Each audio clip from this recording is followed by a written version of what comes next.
Hello, friends. This is Christopher davis-shannon, and today we are going halfway around the world to Singapore. And I think this is actually the furthest we've ever gone on this show. And I'm really excited to have Evan J de Silva with me. Evan, thank you so much for taking the time out of your day, and it's great to see you, if only virtually.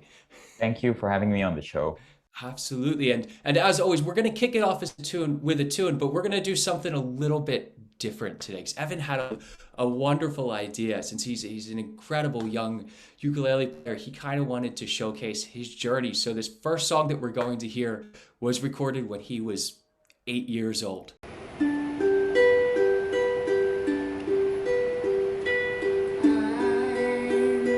dreaming of a white Christmas, just like the ones I used to know, where the treetops glisten and children listen to hear sleigh bells in the snow. I'm dreaming of a white Christmas, with every Christmas card I write. May your days be merry and bright, and may all your Christmases be white. I'm dreaming of a white Christmas, just like the ones I used to know, where the treetops glisten and children listen to hear sleigh bells in the snow. I'm dreaming of a white Christmas, with every Christmas card I write. May your days be merry and bright, and may all your Christmases, and may all your Christmases, and may all your Christmases be white.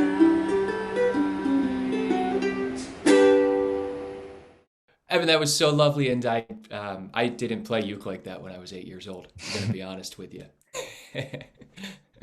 Um, but I would love to talk a little bit about how you came to the instrument, because you did indeed come to it much younger than a lot of people in the Yep. world, especially in the US. We tend to be on the later side of getting into this instrument.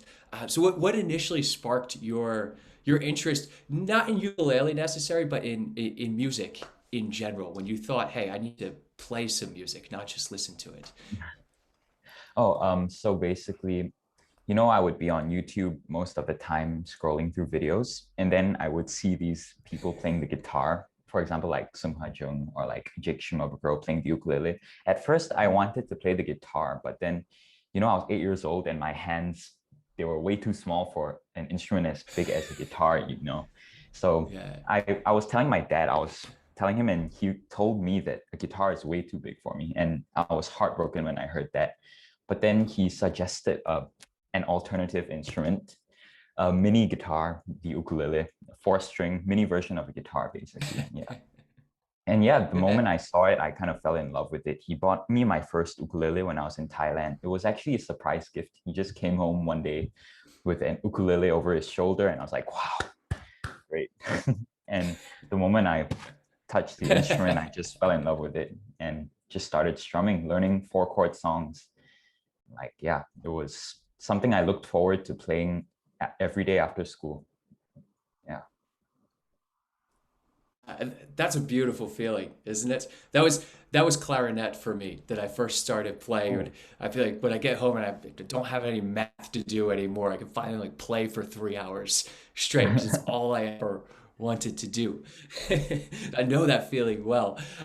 You're primarily self-taught on the instrument, right? Like yeah. everything you've kind of just figured out yourself. Yeah, YouTube Did is you do resourceful. like YouTube tutorials? Yeah, it's been Yeah. a wonderful thing. I wish I had it when I was I was younger to see how everyone else plays. You said you're seeing James Hill can be such Yeah. a people like him can be such a game changer because you think of and Jake Shimabukuro, you could think of these huge possibilities on the tiny instrument where many people grow up as thinking of as just for strumming 3 and 4 chord songs, Yeah. but there's this virtuosic aspect of it as well. And that's something I've always really enjoyed. It's something I watch in your playing that you very much approach it like a ukulele, not just a tiny guitar, right? Yeah. And I think that's a wonderful Yeah. That's thing. also one of my Now, as aspirations, far as actually. your, I'm Yeah. I would, I kind of dream of being a musician that can spread my love of the instrument to other people and show them that, the ukulele isn't just a strumming instrument. It's not just something you strum and sing along to like songs. You can do that, but there's also an alternative way to playing it, like a virtuosic way of playing it as well, like just plucking and strumming combined. absolutely. Mm. Yeah, and I find it's as you said, it certainly has a place in just strumming, but in the end, any instrument you could use for whatever the heck you want. It's all just the way you Yeah. play music, right? And and to me, I know I find you a lot of fun because of the limitations of it, because of only having 4 strings and a shorter range. Trying to make things work on there can be a bit more challenging than say guitar, right? And I know, and you play guitar Yeah. now as well. Yeah, I do. And do you find that picking up guitar later on has influenced your ukulele, how you approach the ukulele?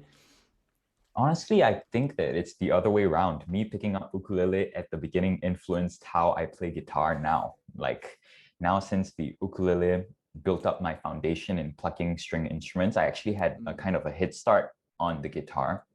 I actually only started learning the guitar 2 years ago, and I can already like learn songs faster than like I would Mm. normally do because the ukulele has provided me with the right foundation, all thanks to the ukulele. Yeah. Yeah, yeah, I think it's an amazing instrument to learn on young, and I'm glad to see the American school system switching to teaching a lot of uke in there as opposed to the old recorders like this, because as you said, it provides such a great foundation in harmony and melody as well. So when you switch over to another instrument, you have all of these musical concepts already in your head, and that's a beautiful thing about the instrument, and it's small enough that pretty much anyone can play it. That's a beautiful thing. Now, are you planning on picking up some more instruments in the future, or do you feel that you're satiated with what you're playing at the moment? Um, Actually, my dad, he plays the drums. I've always been kind of inspired by him. I mean, we actually have a drum set right here. It's like a mini Cajon drum set. Yeah. And yeah, Oh, I would cool. say, like maybe I would pick up drums in the future. I have quite a few friends in my school who plays drums as well. Yeah, I find them really cool. Yeah. Yeah, you find like an instrument that's mostly rhythm, something that you don't think as much about sometimes on melodic and harmonic instruments, and having that, I bet that'd be great for your playing to have that mindset of thinking about rhythm as well.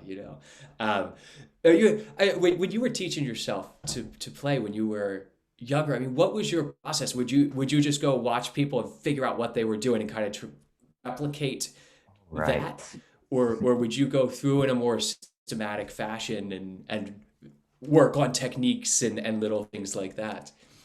When I first started off, of course, I didn't go straight into fingerstyle. I had to learn those 4 chord strumming songs first to like get the basics down, right? So I would learn these because I got the ukulele around Yeah. Christmas time. So it was the right time to learn all these Christmas carols where I would strum and then my family would sing along with me, and we would have a great time, those kind of Christmas carols. And then afterwards, I got to know Jake Shimabukuro, Kale Gamiao, all these ukulele virtuosos. They were so cool. I remember just scrutinizing their every move in those videos. I would like slow down the YouTube video to like 0.5 speed, and then I would look at their fingers and every fret that they would touch and play and pluck the strings. I'll be like, how do they do it so fast? Oh my goodness. Like, yeah. And by doing this, I would slowly learn their arrangements. Like the first fingerstyle arrangement I actually learned was While My Guitar Gently Weeps by Jake Shimabukuro. And I was actually watching the video of him playing it, and yeah, mind-blowing, literally. Absolutely. Yeah. That arrangement is incredible. I mean, heck, that arrangement is kind of what sparked the latest movement of ukulele in the world, was ever watching him do that and having their minds blown. It's such a great thing. So Evan, let's take a little break, and how about we check out now Evan 3 years into playing ukulele.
So, in addition to playing ukulele like an absolute virtuoso at a very young age, Evan also composes his own original music for ukulele, and I'd love to talk to you about your composition process a little bit. And you just released a little album called After All, which has four of your own arrangements on there, which is a beautiful, beautiful album. And when you're starting out writing these arrangements, what comes first for you? Are you thinking melody? Are you thinking chords? Yeah, how do you approach the writing process? Yeah, so the first composition which I actually wrote was Morning Breeze.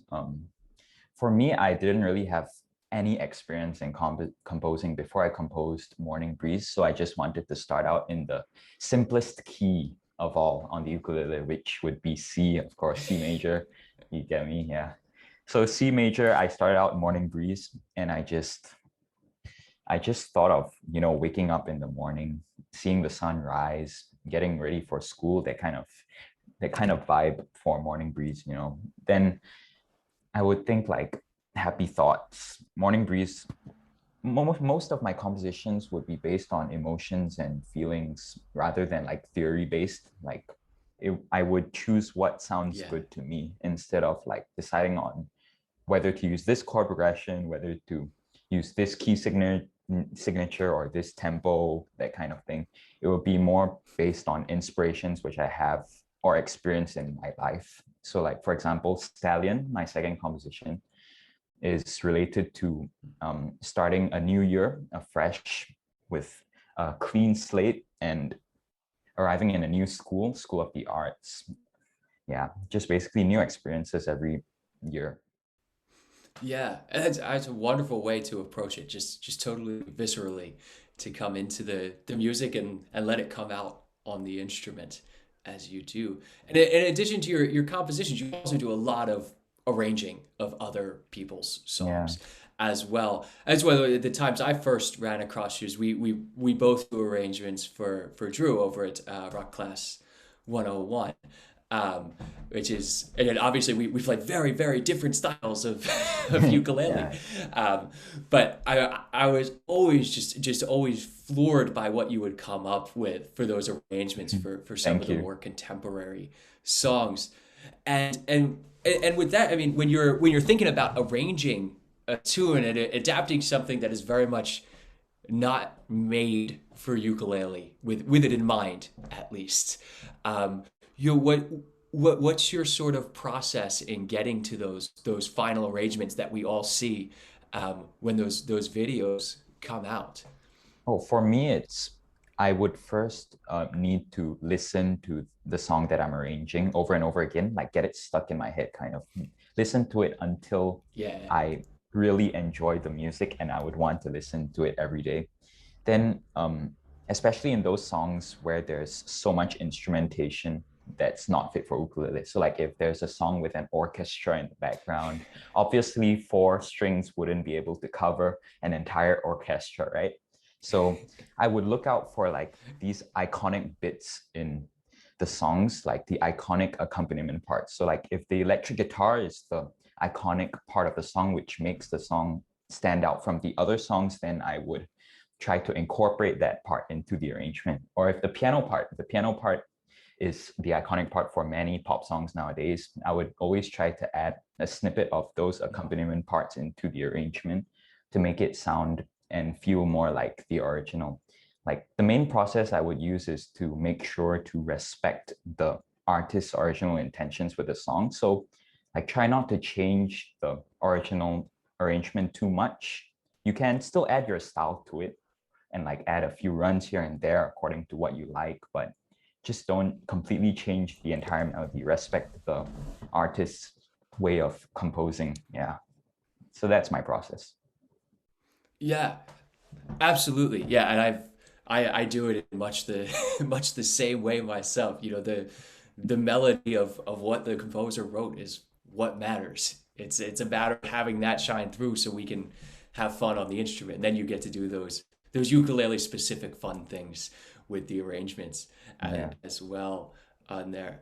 So you're in secondary school now, and you're in a music program there, right? In a Yeah. music high school, essentially, as we think Yeah. about it. So what's in the future for you? What are your big dreams and aspirations? Well, for me, I kind of want to be a musician, a performer in the future. That would be one of my dreams. But if that doesn't happen, like I'm just saying, in case I can't become a performer, I also don't mind being a music teacher. Because there's rarely many ukulele teachers out there. There's so many guitar, piano teachers, but you can't really find that many ukulele teachers out there Yeah. who would willingly teach. And yeah. And another dream I would have is to become a music therapist, because I really like to see the reactions of people when they listen to my music. For example, like if they request a song and then I can improvise it up on the spot, and then you look at their reactions, and it's just really happy for me. It makes me feel really happy because you can see them becoming happy from listening to your music, and then it just makes me feel so like it's a nice feeling to have. Like when you play music for someone and you make them happy, then you get that happiness from them as well. So yeah, I want to be a music therapist, play music for Absolutely. people. Yeah. So that's a few of my dreams. Yeah. Yeah. And I think of it as, like performance and music therapy and music education are all such closely intertwined arts. I mean, as a performer, that's our goal, right? Is to Yeah. bring joy to people and make them happy, maybe not necessarily in a therapeutic setting, but it's the same thing and with education as well. It's not just learning how to play an instrument, it's bringing the joy of the instrument to other people, and Yeah. that's a large part, but it's something that comes out a lot in your playing as well. I think when people see you play for the first time, they can tell that you're not this like serious classical guitar player that's making fun of you. You just bring this pure joy, and it comes out of your hands. And that's Thank you. something that I've always enjoyed about your playing, is that you bring that joy. It's not just about how technically good of a player that you are. You can tell that it's just the thing that you truly love in life. Thank you. Uh, yeah. So are you planning to do any more recordings coming up? More writing? Anything like that? I'm just waiting for more inspirations to hit me.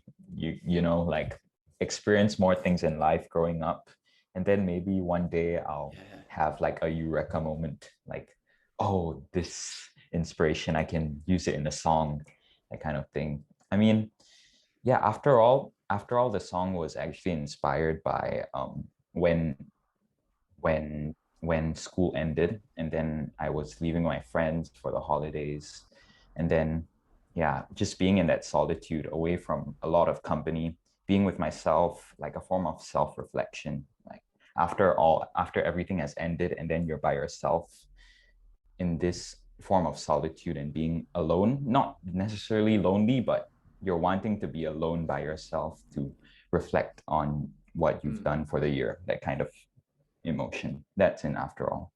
Yeah, and I love that you say, waiting for inspiration, and not just forcing competition because you feel the need that you have to write things. That it's if it's not inspired, is it actually music, or is it just an exercise in putting notes on a page, right?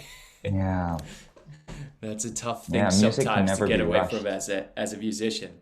So Evan, while we let the people hear how your playing has gotten to it to this point in your life, so here's a more recent song from Evan.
Evan, thank you so much for taking the time out of your day and joining me today. And I'm gonna link below to Evan's website so you can go listen to his album as well, and of course his YouTube channel where he has a bunch of videos up there. So thank you again, and would you mind just giving us a little bit of exit music to get us out of here?